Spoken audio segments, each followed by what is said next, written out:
आप देख रहे हैं SPN 9 न्यूज। आज का मुद्दा है ममता बनर्जी। जी हाँ, ममता बनर्जी आज इन दिनों जो है काफी चर्चे में है। जिस तरह से टीएमसी पार्टी के मंत्री के ऊपर ईडी की छापेमारी हुई, करोड़ों रुपए बरामद हुए, उसके बाद देखा गया कि सबसे पहले ममता बनर्जी ने अपने मंत्रिमंडल में फेरबदल की और उसके बाद अब दिल्ली के दौरे पर निकल चुकी है ममता बनर्जी। और इस दिल्ली के दौरे में सबसे पहले उन्होंने प्रधानमंत्री नरेंद्र मोदी से मुलाकात की और उसके बाद वो द्रौपदी मुर्मू राष्ट्रपति जो है उनसे मुलाकात करने पहुंची है। लेकिन इस मुलाकात पर अब सियासत काफी गर्मा चुकी है। तमाम विपक्षी पार्टियां जो है अब ममता बनर्जी से नाराज चल रही है और इस वजह से लगातार ममता बनर्जी के ऊपर हमला बोला जा रहा है। चलिए इन तमाम मुद्दों पर आज हम चर्चा करेंगे और हमारे साथ मौजूद है हमारी सहयोगी क्रांति। सबसे पहले तो आपका बहुत बहुत स्वागत। धन्यवाद। क्रांति, जिस तरह से ममता बनर्जी आज देखा गया है कि 4 दिन के दिल्ली के दौरे के लिए पहुंची है, सबसे पहले उन्होंने प्रधानमंत्री नरेंद्र मोदी से मुलाकात की।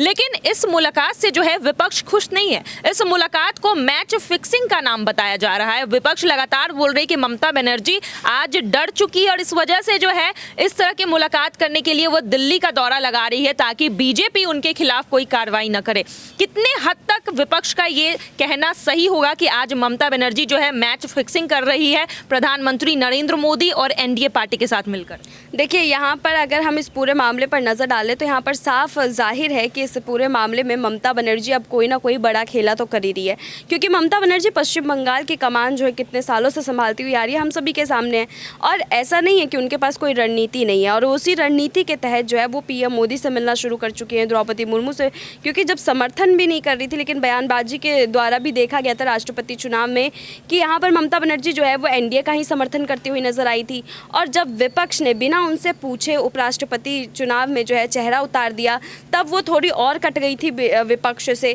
उसके बाद जब पार्थ चैटर्जी पर कार्रवाई होती है तब एक तरीके से देखा गया कि उनका पूरा रुख जो है वो विपक्ष की तरफ से हट चुका था, क्योंकि उन्हें पता था कि विपक्ष उन्हें नहीं बचा पाएगी। अब यहाँ पर जो है पहले अपने मंत्रिमंडल के अंदर फेरबदल करना, उसके बाद फिर जो है यहाँ दिल्ली का दौरा करना, ये साफ तौर पर जाहिर कर रहा है कि यहाँ पर बीजेपी के लिए जो उनका झुकाव है वो किसी से छिपा नहीं है। वो यहाँ पर जो है बीजेपी का झुकाव वो साफ तौर पर यही देखा गया है कि वो तस्वीर इस समय बयां कर रही है कि यहाँ पर ममता बनर्जी जो अभी तक मोदी से चिढ़ती थी, अभी तक द्रौपदी मुर्मू से चिढ़ती थी, बीजेपी को जो है चुनौती देने से पीछे नहीं हटती थी, हमेशा हल्ला बोल करती रहती थी, वो ममता बनर्जी अब बहुत ही शांतिपूर्ण तरीके से मिल रही है, गुलदस्ता लेकर के जा रही है, मुलाकात कर रही है, पिक्चरें क्लिक करवा रही हैं। तो इससे साफ जाहिर है क्योंकि विपक्षों को अभी मौका नहीं मिल रहा है, ना नरेंद्र मोदी से मिलने का मिल रहा है, ना ही द्रौपदी मुर्मू से मिलने का मिल रहा है। तो यहाँ पर देखिए ममता बनर्जी को लेकिन ये मौका मिल रहा है। ममता बनर्जी भी विपक्ष की नेता, फिर भी उन्हें जो है ज़्यादा तवज्जो दिया जा रहा है और विपक्षी नेताओं के लिए। तो यहाँ पर विपक्ष को साफ तौर पर ये तस्वीर दिखाई दे रही है कि यहाँ पर जो है ममता बनर्जी वो एक तरफ तो यहाँ पर विपक्ष के गाने गाती हैं, लेकिन दूसरी तरफ यही देखा गया है कि तमाम जो तामाझामा के बीच में वो फंसी हुई हैं उससे निकलने के लिए बीजेपी का साथ चाहती हैं। जी बिल्कुल, यहाँ पर बीजेपी के साथ में ममता बनर्जी दिखाई दे रही है। प्रधानमंत्री नरेंद्र मोदी से जिस तरह से उन्होंने मुलाकात की है, इस मुलाकात पर कई सारे सवाल जो है विपक्ष खड़े कर रही है और ये मुलाकात इस समय पर हुई है जब पश्चिम बंगाल में टीएमसी पार्टी पर बीजेपी लगातार हमले कर रही है, ममता बनर्जी के इस्तीफे की मांग हो रही है। वहीं दूसरी तरफ ईडी की कार्रवाई जो है पार्थ चैटर्जी के ऊपर लगातार हो रही है और ऐसे में कांग्रेस पार्टी हो जाए चाहे तमाम विपक्षी पार्टियां हो जाए, वो बार बार ममता बनर्जी से यही सवाल कर रही है कि क्या आज ममता बनर्जी विपक्षों का साथ छोड़कर बीजेपी खेमे में जा चुकी है। और ऐसा इसलिए भी हो रहा है क्योंकि यहाँ पर देखा जा रहा है कि राष्ट्रपति चुनाव के बाद उपराष्ट्रपति चुनाव में ममता बनर्जी ने पहले ही किनारा कर लिया। ममता बनर्जी उपराष्ट्रपति चुनाव में किसी को भी अपना सहयोग नहीं दे रही है। तो क्या यहाँ पर ऐसा कहा जाए कि ममता बनर्जी अब बीजेपी पार्टी से डर चुकी है? वो ममता बनर्जी जो खुलेआम जब चुनाव थे पश्चिम बंगाल में तो डंके की चोट पर बीजेपी को एक तरफा चुनौती दे रही थी, लेकिन आज वही ममता बनर्जी देखा जाता है कि जब विपक्षों की साथ देने की बात आती है तो किनारा कर लेती है। उपराष्ट्रपति चुनाव की बात कर ले, जिस तरह से वो पहले ही हट गई, तो क्या यहाँ पर ममता बनर्जी सामने से दिखा रही है कि वो विपक्षों के साथ है, लेकिन पर्दे के पीछे कहीं ना कहीं वो डर रही है कि अगर आज ज्यादा बीजेपी के खिलाफ बोला जाए तो ईडी की कार्रवाई उन पर भी ना हो जाए? किस तरह से ममता बनर्जी के इस एक्शन को आप देखती है? देखिए, डर का तो नहीं कहेंगे यहाँ पर कि डर जो है वो डर की वजह से ये सब कुछ कर रही है, लेकिन हाँ ये कह सकते हैं कि इस पूरे मामले में जो है वो यहाँ पर अपने बचाव के लिए ज़रूरी है सब कुछ कर रही है, क्योंकि उन्हें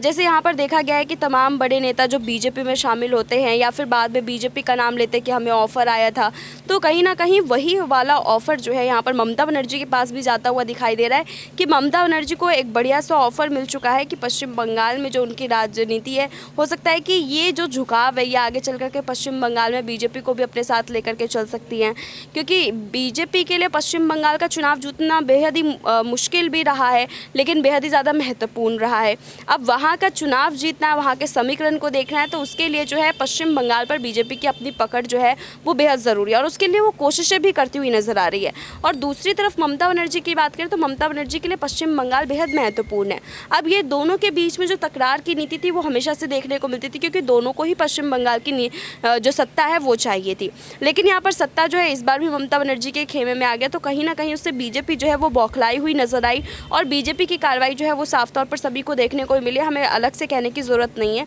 और वहीं दूसरी तरफ जो है ममता बनर्जी इस पूरी कार्रवाई से अपने आप को जो है अब और नहीं बचा पा रही है, तो ये कह सकते हैं कि उस कार्रवाई से बचने के लिए, मतलब अपने लालच के लिए जो है वो यहाँ पर बीजेपी की तरफ जा रही है, अपना बीजेपी को समर्थन कर रही है, डर नहीं रही है। डर का नहीं बोलेंगे यहाँ पर, क्योंकि देखिए डर का मतलब होता है कि अगर वो डर रही होती तो सत्ता ही पकड़ा देती बीजेपी के हाथ में। पश्चिम बंगाल के बड़े बड़े कमान जो है वो यहाँ पर बीजेपी के हाथ में पकड़ा दे। जब मंत्रिमंडल में जब है अभी फेरबदल किया था तो वहाँ पर बीजेपी को भी मौका मिल जाता, क्योंकि ऐसा तो है नहीं कि बिल्कुल ही बीजेपी वहाँ पर सिमट चुकी है। कई जगहों पर जो है, कई क्षेत्र में जो है बीजेपी के भी विधायक और सांसद है, उन्हें जगह मिल जाती, लेकिन वहाँ पर नहीं मिला बीजेपी को, क्योंकि वहाँ पर डर का माहौल नहीं है बीजेपी के लिए। लेकिन उन्हें ये ज़रूर पता है कि जितनी परेशानियों में वो फंसे हुए, उस परेशानी से अगर कोई बाहर निकाल सकता है तो बीजेपी ही है। तो फिर बीजेपी का वो बस दामन थामना चाहती हैं, बीजेपी से डर नहीं रही है, क्योंकि बीजेपी से अगर डरेंगी तो पश्चिम बंगाल की सत्ता गवा देंगे। जी बिल्कुल, यहाँ पर बीजेपी के साथ कहीं ना कहीं एक अच्छी बॉन्डिंग बनाकर रखना चाहती है ममता बनर्जी,